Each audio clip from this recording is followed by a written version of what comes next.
Hello అండి అందరికీ. ఈ సండే మీరందరూ ఎక్కడికెళ్లారు? మేమైతే లాంగ్ డ్రైవ్ అనుకొని స్టార్ట్ అయ్యి కొండపల్లి దాకా వచ్చేసాము. ఇంకా తీరా ఇబ్రాహీంపట్నం తగలగానే లెఫ్ట్‌కెళ్ళిపోయి ఫెర్రీకైతే వెళ్ళిపోయామనమాట. సో, మన విజయవాడలో ఉండిద్దండి. ఒకప్పుడు ఇది చాలా ఫేమస్, చాలా బాగుండేది. బోటింగ్ గూడా ఉండేదనమాట. అంటే నేను ఫస్ట్‌లో 2017లో వెళ్ళాను. బోటింగ్ చేశాను. చాలా ఎంజాయ్ చేశాము. అండ్ 2019లో గూడా వెళ్ళాము మా తాతయ్య విత్ ఫ్యామిలీతో. తర్వాత ఇంక అసలెప్పుడు ఎళ్ళలేదు. చూసిన ప్లేసే గదా అని. బట్ అనుకోకుండా బావ బయటికెళ్దాం అనగాల్నే సో, ఈయన ఇక్కడికి తీసుకొచ్చేసారు. రాగాల్నే ఓకే. చాలా బావుంది. అంటే చిన్న పిల్లలు కిడ్స్ ఉన్న పేరెంట్స్‌కైతే పిల్లలకి టైమ్ పాస్ అయిపోద్ది. ఆడుకోవడానికి కార్స్ అని, జంపింగ్ మ్యాప్స్ అని చాలా ఉన్నాయి.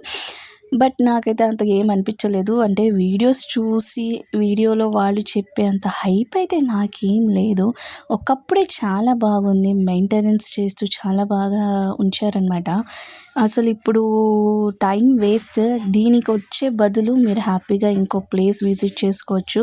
ఫ్రెండ్స్‌తో, ఫ్యామిలీస్‌తో ఇదొక టైం పాస్ కోసం ప్రశాంతంగా కూర్చొని మాట్లాడుకోవడానికి అలా ఏమైనా వర్క్ వచ్చిద్ది. అంటే చూసే అంత ఏం లేదు.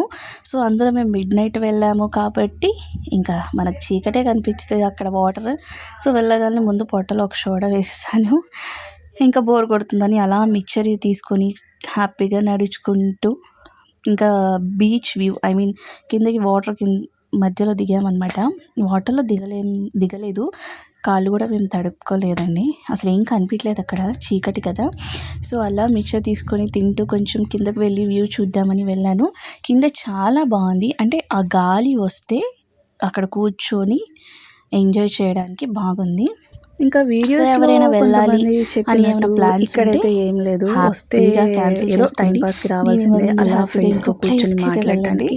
సరే లేదు మేము వ్యూ ఇలా అయినా ఎంజాయ్ చేస్తామంటే మీరు హ్యాపీగా వచ్చేయండి ఫ్యామిలీతో. సో ఎవరైనా ఇది ఒక టైం పాస్ ప్లేస్ అబ్బా. ఇంకో ప్లేస్ ఇంకా మనం మంచిది. ఇది చాలా బాగుందని అయితే నేనైతే చెప్పను. అనవసరంగా జెన్యూన్ ఉండాలండి. ఏదో మనం ఏమైనా ప్లస్ అబ్బా అని అన్నీ ఉండవు. ఉన్నదే చెప్పాలి. అక్కడ చెప్పకపోయినా ఆల్రెడీ వీడియోస్ చూస్తే ఎవరికైనా కనిపిస్తుంది కదా. సో అదనమాట. నేనైతే దీనికి 100/50 అంతకుమించి ఎక్కువ ఇవ్వలేను. ఇంకా ఘాట్స్ అంటే ఇలానే ఉంటాయి అనేసా అంటారా? ఏమో బాబా, ఫోటోలు తీసుకొని ఇద్దరం రిటర్న్ కూడా అయిపోయాం. వెళ్ళేదారిలో చక్కగా ఒక అనుకున్నంత ఏం లేదండి. వెళ్ళాలనుకున్న వాళ్ళు కూడా వచ్చేసాం అనమాట.